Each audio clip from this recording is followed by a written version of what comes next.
Si vous êtes originaire de Bangladesh et que vous détenez un passeport, votre passeport vous donne accès à 37 destinations de voyage sans visa.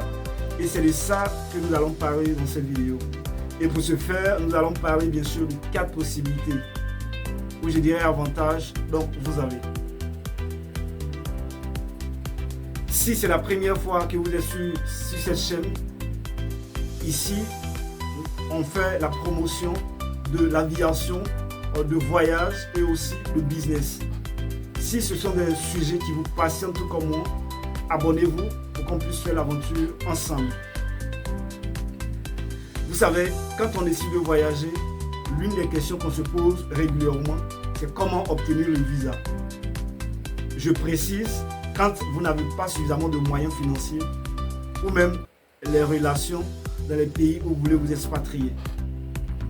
Et par manque d'informations ou par ignorance, certains de nos confrères et sœurs, lorsqu'ils veulent voyager, passent par la Méditerranée au risque de leur vie. Je dis non et non. Si vous détenez un passeport, je dis bien un passeport, peu importe votre pays, peu importe votre continent, vous aussi, vous avez la possibilité d'avoir accès à d'autres pays sans pour autant risquer votre vie. C'est pour cette raison, d'ailleurs, j'ai décidé de faire une série de vidéos sur tous les pays du monde pour dire que tout le monde peut voyager dans les règles, avec sérénité, sans pour autant risquer sa vie. Voilà. Donc arrêtons de bavarder et passons aux détails. Donc la première possibilité que vous avez, ce sont les pays qui vous ouvrent grandement leurs portes sans vous soucier de visa. Je dirais les pays sans visa. Voilà. Donc vous avez accès à 19 pays. Parlons bien sûr de la première possibilité. Je parle dans cette vidéo des détenteurs d'un passeport Bangladesh. Voilà. Donc nous avons Barbade,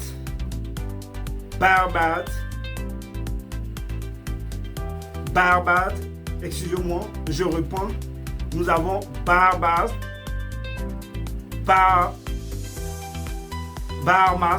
excusez-moi, voilà. Je reprends. Nous avons Bahamas, Barbade, Bhoutan, Dominique, Fidji, Gambie, Grenade, Haïti, île Cook, île Vierge, Britannique, Jamaïque, Kiribati, Micronésie, Montserrat, Rwanda, Saint-Kitts et Nevis, Saint-Vincent et les Grenadines, Trinidad et Tobago et enfin Vanuatu. Voilà les 19 pays concernés. Parlons bien sûr de la première possibilité, je dirais les pays sans visa. Mais il y a des cas où vous avez besoin de visa de transit. Quand vous êtes obligé de passer par un autre pays pour arriver dans votre pays, dans le pays de destination. Mais ce n'est pas dans tous les cas. Voilà. Deuxième possibilité concerne le visa à l'arrivée. Quand on dit visa à l'arrivée, c'est-à-dire c'est lorsque votre vol, votre avion va atterrir dans l'un de ces pays que je vais citer tout à l'heure. C'est là que les agents de l'immigration vont vous délivrer votre visa. Si vous prenez aussi par la voie terrestre, c'est lorsque vous allez arriver à la frontière terrestre que les agents de l'immigration vont vous délivrer votre visa avant que vous n'accédiez bien sûr au territoire.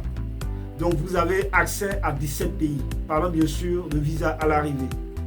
Nous avons Bolivie, Burundi, Cambodge, Cap-Vert, Comores, Djibouti, Guinée-Bissau, Madagascar, Maldives, Mauritanie, Népal, Samoa, Seychelles, Sierra Leone, Sri Lanka, Timor oriental et enfin Tuvalu. Voilà la liste des 17 pays parlant bien sûr de visa à l'arrivée. Troisième possibilité, excusez-moi, les pays avec autorisation de voyage électronique. En abrégé ETA. Ce que vous devez retenir, c'est que c'est un document numérique dont vous pouvez l'obtenir en ligne. Mais vous devez savoir qu'il y a des frais de visa que vous devez régler. Ce n'est pas gratuit. Donc, vous avez accès seulement qu'à un seul pays. Il s'agit du Kenya. Je précise dans cette vidéo, je parle des détenteurs, excusez-moi, d'un passeport Bangladesh. Voilà. Donc, enfin, la quatrième et dernière possibilité concerne bien entendu le visa électronique. Et parlant bien sûr de visa électronique, vous avez accès à 46 pays. Et vous devez savoir que c'est un document numérique dont vous pouvez l'obtenir bien sûr en ligne dans la plupart des cas avant votre voyage. Vous devez tenir compte aussi des frais de visa. Et une chose que vous devez retenir, c'est que les délais de traitement, les frais et la validité varient d'un pays à un autre. C'est-à-dire quand vous allez faire la demande de votre visa électronique en ligne, il y a des pays ça prendra 1 jour, il y a des pays ça prendra 2 jours, il y a des pays ça prendra 3 jours, ainsi de suite. Donc si ça tarde un tout petit peu, vous devez être patient et savoir que chaque pays a sa politique et ses exigences. Bon à savoir. Donc nous avons l'Albanie, Antigua et Barbuda, Australie, Bahreïn, Bénin, Botswana, Burkina Faso, Cameroun, Colombie, Corée du Sud, Côte d'Ivoire, Émirats Arabes Unis, Équateur, Éthiopie, Gabon, Guinée, Guinée équatoriale, Hong Kong, Indonésie, Kazakhstan, Kyrgyzstan, Le Salvador, Malaisie, Malawi, Moldavie, Mozambique, Myanmar, Nigeria, Oman, Ouganda, Ouzbékistan, Pakistan, Qatar, République démocratique du Congo, Sainte-Hélène, Sao Tomé et Principe, Singapour, Soudan du Sud, Suriname, Syrie, Tadjikistan, Tanzanie, Togo, Vietnam, Zambie et enfin Zimbabwe. Voilà bien entendu la liste des 46 pays parlant bien sûr de visa électronique. Donc pour résumer, nous avons la première possibilité dont vous avez accès à 19 pays. Deuxième possibilité, vous avez accès à 17 pays. Voilà. Troisième possibilité, vous avez accès à un seul pays. Et enfin, quatrième possibilité, vous avez accès à 46 pays. Voilà ainsi détaillé les possibilités ou je dirais les opportunités que vous avez si à l'avenir vous voulez vous expatrier dans un pays quelconque. Je vais laisser le lien de la vidéo en bas de la description, comme ça vous-même au moment opportun, vous pourrez vérifier, excusez-moi, la liste de tous ces pays dont je viens de vous citer.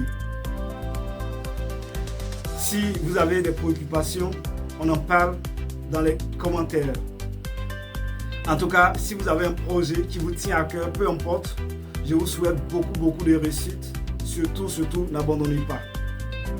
Allez, d'ici là, portez-vous bien et rendez-vous au sommet.